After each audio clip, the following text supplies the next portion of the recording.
को प्रणाम। बैठ जाए, खड़े क्यों है? हम लोग यहाँ इकट्ठे हुए हैं अपने शिव की बात करने के लिए। वही शिव जो हमारे आपके घरों में पूजित है। संभवतः सभी के घरों में उनकी तस्वीर होगी, जिनको हम सभी बाबा कहते हैं, महादेव कहते हैं, शंकर कहते हैं, भोला बाबा कहते हैं, भोलेनाथ कहते हैं। उन्हीं शिव की बात करने के लिए हम आप इकट्ठे हुए हैं, जिनको साहब हरिंद्रायण जी कहा कि गुरु भी बनाइए। वो आपके भोला बाबा हैं, शंकर हैं, शिव हैं, महादेव हैं, पार्वती के पति हैं। उन्हीं को कहा साहब ने और दीदी ने कि अपना गुरु बनाइए। वो जगत गुरु हैं, जैसे वो महामृत्युंजय हैं, महाकाल हैं, सभी देवताओं में सर्वश्रेष्ठ हैं, महेश्वर है, परमात्मा है, परमेश्वर है, हर जगह उनकी श्रेष्ठता है। वैसे ही वो गुरु की कुर्सी पर जब बैठे हैं, वहां भी वो सर्वश्रेष्ठ है, गुरुओं के गुरु हैं, विश्व गुरु हैं, गुराधिपति कहा गया है। मतलब गुरुओं के अधिपति, गुरुओं के भी जो मालिक हैं वो शिव है। गुरु महादेव को सबसे बड़ा गुरु कहा गया है।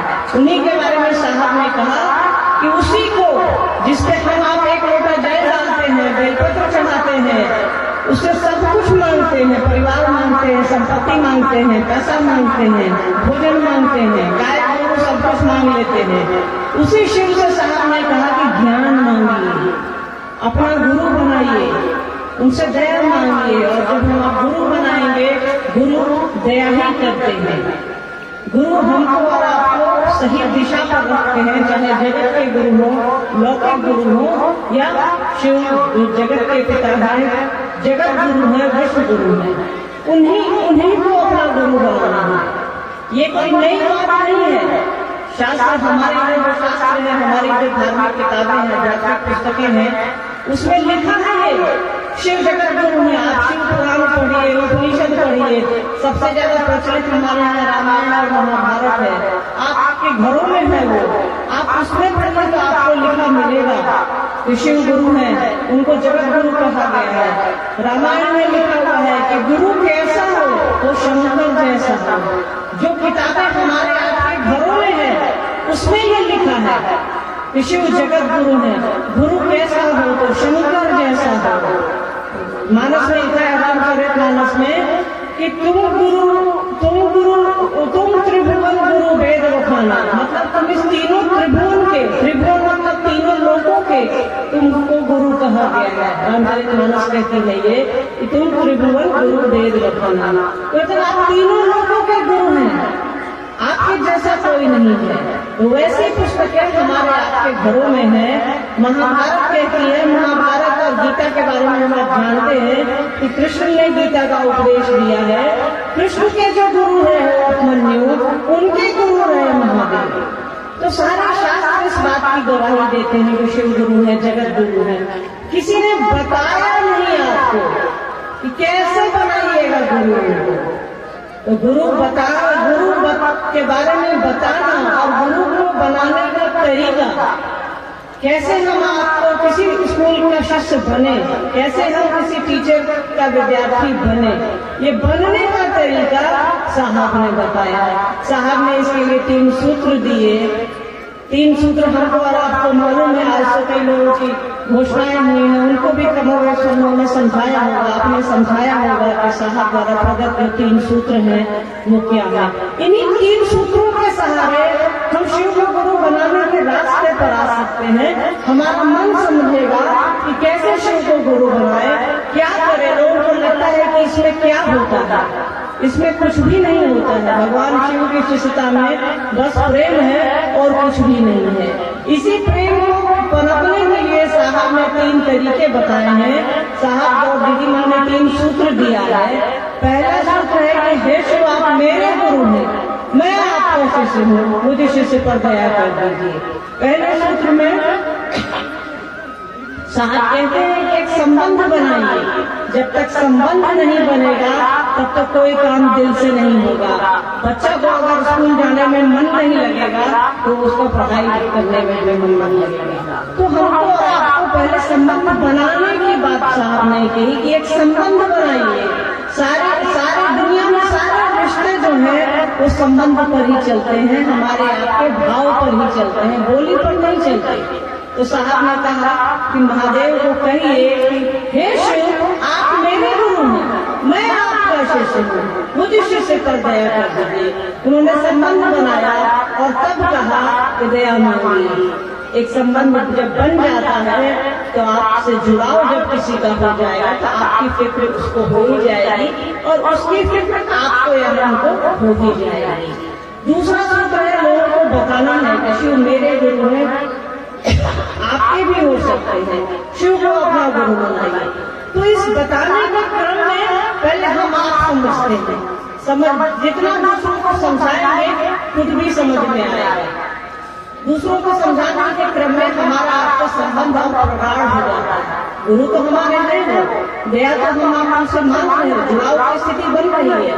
तो जब दूसरों को समझाएंगे, दूसरों को बताएंगे तो वहाँ हमारा आपका जुड़ाव वो ज्यादा होगा अपने गुरु से, हमारा मन समझेगा।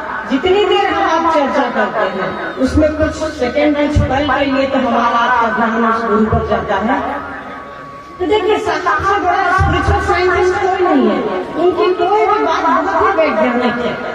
मेडिकल साइंस के हिसाब से, विज्ञान के हिसाब से वो सारी बातों को प्रमाणित उन्होंने कह दिया और विज्ञान ने उसे प्रमाणित कर दिया। विज्ञान कहता है आप जिस चीज को जितनी बार दोहराते हैं उतना ही आपको याद रहता है, आपके मन पर उसका प्रभाव पड़ता है। सिनेमा का गीत हम आप सुनते सुनते हम आपको अच्छा लगता है कि नहीं? हम लोग को अच्छा लगने लगता है। अभी मधुकर भाई भजन गा रहे थे, सारे लोग झूम रहे थे, हम लोग भी वही कर रहे थे। हमारे आप सुनते सुनते उस भजन के बोल हमको और आपको प्रिय होते हैं, उससे हमारा आपका जुड़ाव होता है। ऐसा लगता है इसमें जो हम सोचते हैं वो कहा गया है। तो जैसे हम किसी को समझाते हैं, जैसे हम किसी को बताते हैं कि शिव मेरे गुरु हैं, आपके भी हो सकते हैं, तो हमारे मन पर उसका प्रभाव जो है बहुत मजबूती से पड़ने लगता है। इसलिए साहब ने कहा कि तुम जो मतलब हम लोग उनको महादेव ने कहा कि तुम जो करते हो दूसरों को करने करो। और साहब ने हम सभी को कहा कि महादेव गुरु हैं, शिव शिष्य बनिए और शिव शिष्य बनाइए। और तीसरा सूत्र है नमः शिवाय से अपने गुरु शिव को प्रणाम करना। 108 बार की गिनती तो बनी हुई है माला की। साहब ने लिखा है शिष्यानुभूति में, उनकी चर्चाएं आप लोग सुनते हैं कि आप रुद्राक्ष की माला पर करें, उंगलियों पर करें या अजपा जप विधि से, उसकी तो कोई गिनती नहीं है अजपा जप की, उसका नाम ही है अजपा जप, जिसको जपा नहीं जाए। वो हमारे आपकी सांस की प्रक्रिया से चलता है, हम आपके सांस का जो विज्ञान है उसके हिसाब से चलता है। तो इन 3 कामों को करते रहना है, महादेव गुरु से जुड़ाव की स्थिति बनी रहेगी। बाकी तो साहब और दीदी माँ है, हमको और आपको उस रास्ते पर ले जाने के लिए, शिव की ओर ले चलने के लिए वो आए हैं हमारे आपके बीच। वो नहीं दिख रहे हमारी आपकी आंखों से, ये नहीं समझिएगा कि वो नहीं है। धरती पर एक भी आदमी रहेगा उसके शिव होने की संभावना रहेगी, तब तक साहब है धरती पर और दीदी माँ है सब धरती पर। तो वो जो कह रहे हैं वो करिए। वो कह रहे हैं कि अरे आप दूर कहाँ जा रहे हो, तुम्हारे घर की चीज है, तुम्हारे अपने हैं, वो तुम्हारी चीजों के जैसा, चप्पल के जैसा, मोजा के जैसा, बाल बच्चा के जैसा, गाय गोरू के जैसा, तुम वो अपना समझो। अभी हम लोग यहाँ हजारों की संख्या में बैठे हैं, सबको ध्यान होगा कि अपनी चप्पल कहाँ रखे हैं। मुझे भी ध्यान है, मैंने अपना मोजा नहीं उतारा, मुझे लगा गुम हो जाएगा। सबको अपने अपने जूते चप्पल का ध्यान रखा है, इतनी छोटी चीज है, सोचिए। तो वैसे ही साहब ने कहा कि तुम्हारे जीवन में ही है वो, तुम्हारे मन के किसी कोने में है, उनको बस याद करो, उनको घर का एक कोना मत पकड़ा दो। अगरबत्ती दिखा दिए काम हो गया। कभी अपना समझिए तो उनसे पूछिए कभी मन ही मन की सरकार आज आपके लिए कुछ बनाए हैं, खाइएगा। हम लोग जिससे प्रेम करते हैं, जिसको अपना समझते हैं, उसको अपने जीवन में एक महत्व देते हैं। तो साहब ने यही तो कहा है कि आप अपनी छोटी से छोटी चीज के बराबर भी उसको महत्व दे लीजिए ना, आपका काम हो जाएगा।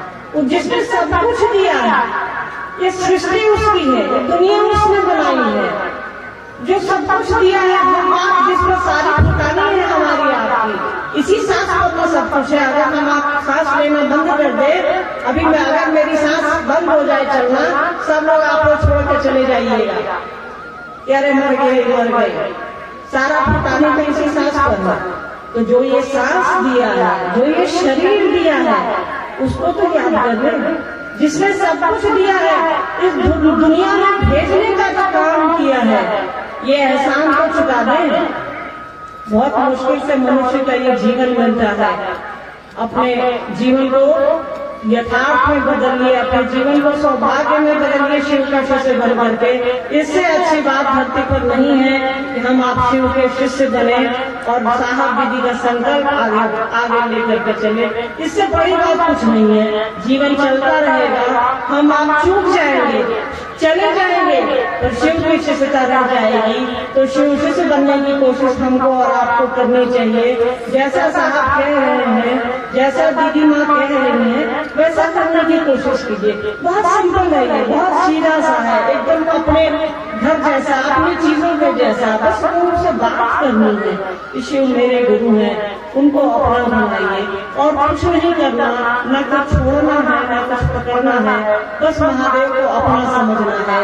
साहब ने कभी किसी को कहा नहीं कि तुम ये छोड़ो, तुम वो पकड़ो, बस उन्होंने कहा कि तुम शिव को पकड़ लो, बाकी कुछ भी छोड़ने और पकड़ने की जरूरत नहीं है। जो करते हैं करते रहिए, आपको कोई त्योहार करना है करते रहिए, आपको कुछ खाना है खाते रहिए, आपको कुछ नहीं खाना है तो नहीं खाइए, इससे कोई फर्क नहीं पड़ता है उसको। पर वो जो कह रहे हैं कि शिव को पकड़िए, गुरु बनाइए, अपना समझिए, उससे दया मांगिए, तो ये करने की हमको और आपको कोशिश करनी चाहिए। साहब की एक चर्चा है, आप लोगों ने सुनी होगी कि साहब कह रहे हैं कि उससे दया मांगिए। वो दया क्यों नहीं करेंगे? लड़िए उनसे हम लोग चीजों के लिए लड़ते हैं। सुनते हैं लोग देवघर जाता है 150 किलोमीटर, 170 किलोमीटर पैदल चल करके, तो क्या मन से हम आप एक सेकंड भी उनको नहीं दे सकते हैं?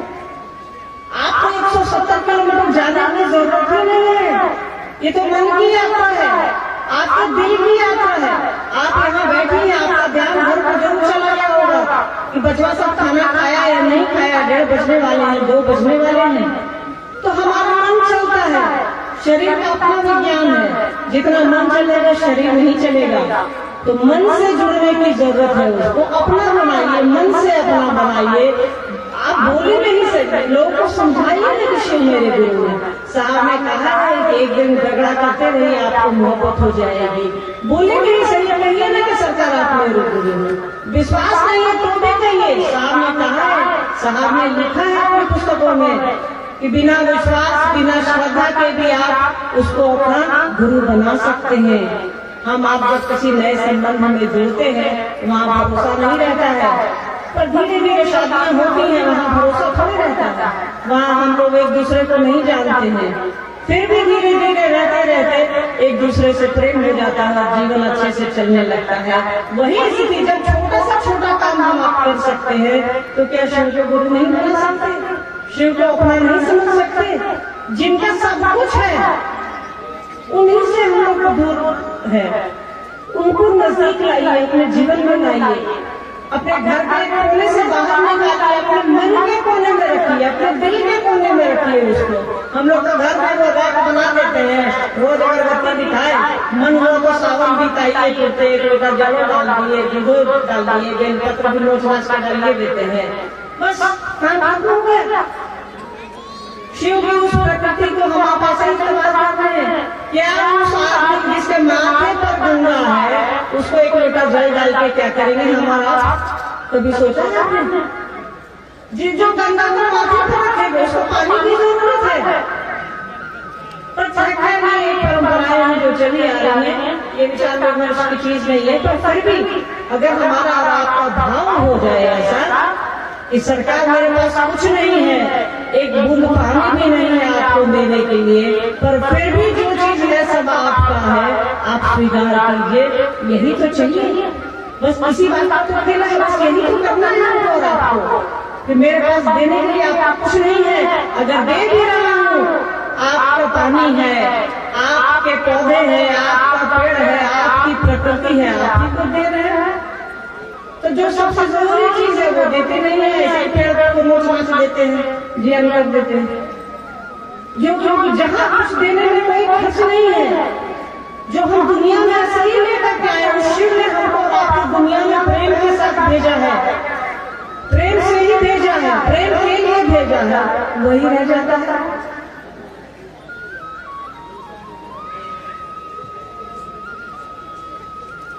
तो कुछ भी नहीं करना है, बस उसको अपना प्रेम देना है। और हम आप क्या दे सकते हैं उसको जरा बताइए। सब कुछ उसका है, अपने ही करके देखिए ना भाई। आंख के सामने चुटकी बजाइए, देखिए आपकी आंख झपक जाती है, पलक झपक जाती है।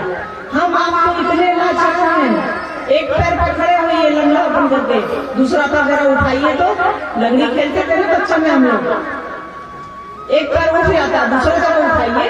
अगर हम आप बहुत ताकतवर हैं तो दूसरा पैर कितनी देर के लिए उठा सकते हैं बताइए।